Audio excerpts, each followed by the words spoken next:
శ్రీమాత్రే నమః. నమో మంత్ర ఛానల్కి స్వాగతం. ఎవరైతే మన ఛానల్ని మొదటిసారి చూస్తున్నారో తప్పకుండా లైక్ చేసి సబ్స్క్రైబ్ చేసుకోండి. ఉగాది పండుగకు విశేషమైన ప్రాముఖ్యత ఉంది. ప్రతి సంవత్సరం ఉగాది పండుగతో తెలుగు ప్రజలు కొత్త నామ సంవత్సరానికి శ్రీకారం చుడతారు. ప్రతి సంవత్సరానికి ఒక ప్రత్యేక నామం ఉంటూ వస్తుంది. 2025 సంవత్సరానికి శ్రీ విశ్వావసు నామ సంవత్సరం అని పేరు పెట్టారు. ఉగాది రోజున కొత్త సంవత్సరానికి సంబంధించిన పంచాంగ శ్రవణం చేయటం ఆనవాయితీ. ఈ సందర్భంగా ఈ సంవత్సరం రాశి ఫలాలు, ఆదాయం, వ్యయం, రాజపూజ్యం, అవమానం వంటి అంశాలను పరిశీలిద్దాం. ముందుగా మేషరాశి గురించి తెలుసుకుందాం. మేషం ఆదాయం 2, వ్యయం 14, రాజపూజ్యం 5, అవమానం 7. ఈ ఏడాది మేషరాశి వారికి ఆదాయం తక్కువగా ఉంటుంది. ఖర్చులు అధికంగా ఉండటం వలన ఆర్థికంగా సమతుల్యత అవసరం. ఉన్నత స్థాయి వ్యక్తుల నుంచి గౌరవం లభించవచ్చు. అయితే కొన్ని అపవాదులు కూడా ఎదుర్కోవాల్సి వస్తుంది. ఇక తదుపరి రాశి వృషభ రాశి. ఆదాయం 11, వ్యయం 5, రాజపూజ్యం 1, అవమానం 3.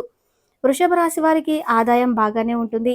ఖర్చులు అదుపులో ఉంటాయి. అధికారుల నుంచి కొంత గౌరవం లభించే అవకాశం ఉంది. కొంత చికాకులు ఎదురైనా ఈ ఏడాది నుంచి పురోగతి సాధించగలరు. ఇక తదుపరి రాశి మిథున రాశి. ఆదాయం 14, వ్యయం 2, రాజపూజ్యం 4, అవమానం 3. మిథున రాశి వారికి ఈ సంవత్సరం అద్భుతంగా ఉంటుంది. ఆదాయం అధికంగా ఉంది. ఖర్చులు తక్కువగా ఉంటాయి. వ్యవహారాలలో విజయం సాధిస్తారు. కొన్ని చిన్న అవమానాలను ఎదుర్కోవాల్సి రావచ్చు. తదుపరి రాశి కర్కాటక రాశి. ఆదాయం 8, వ్యయం 2, రాజపూజ్యం 7, అవమానం 3. కర్కాటక రాశి వారికి మంచి ఆదాయం వచ్చే సూచనలు ఉన్నాయి. ఖర్చులు తగ్గుతాయి. అధిక స్థాయిలో గౌరవం పొందే అవకాశాలు ఉన్నాయి. అవమానాలను తలొగ్గక ముందుకు సాగితే సత్ఫలితాలు దక్కుతాయి. తదుపరి రాశి సింహరాశి. ఆదాయం 11, వ్యయం 11, రాజపూజ్యం 3, అవమానం 6. సింహరాశి వారికి ఈ సంవత్సరం ఆదాయం, ఖర్చులు సమంగా ఉంటాయి. ప్రభుత్వ అధికార వర్గాల్లో మిశ్రమ ఫలితాలు ఎదురవచ్చు. కొంత అవమానం ఎదురైనా పట్టుదలతో ముందుకు సాగాలి. తదుపరి రాశి కన్యా రాశి. ఆదాయం 14, వ్యయం 2, రాజపూజ్యం 6, అవమానం 6.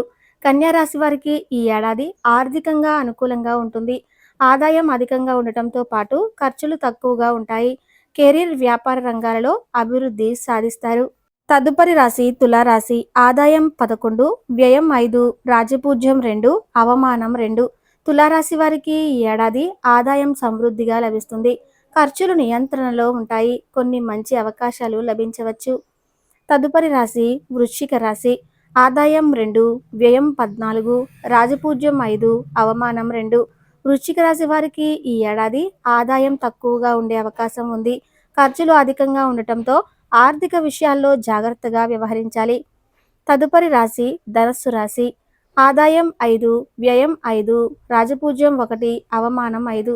ధనస్సు రాశి వారికి ఆదాయం, ఖర్చులు సమతుల్యంగా ఉంటాయి.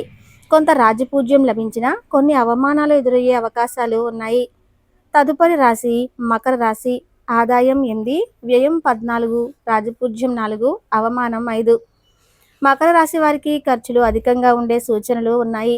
ఆదాయాన్ని పరీక్షించుకోవటానికి జాగ్రత్తలు తీసుకోవాలి. తదుపరి రాశి కుంభరాశి. ఆదాయం 8, వ్యయం 14, రాజపూజ్యం 7, అవమానం 5. కుంభరాశి వారికి ఆదాయం సమతుల్యంగా ఉండకపోవచ్చు. వ్యయాలను సరిచూసుకోకపోతే ఆర్థిక సమస్యలు ఎదురయ్యే అవకాశం ఉంది. తదుపరి రాశి మీనరాశి. ఆదాయం 5, వ్యయం 5, రాజపూజ్యం 3, అవమానం 1.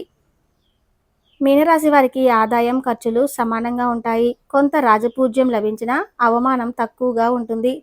చూశారు కదండి 2025లో రాశి ఫలాలు. ఈ వీడియో నచ్చితే తప్పకుండా లైక్ చేసి మన ఛానల్ను సబ్స్క్రైబ్ చేయండి. ధన్యవాదములు.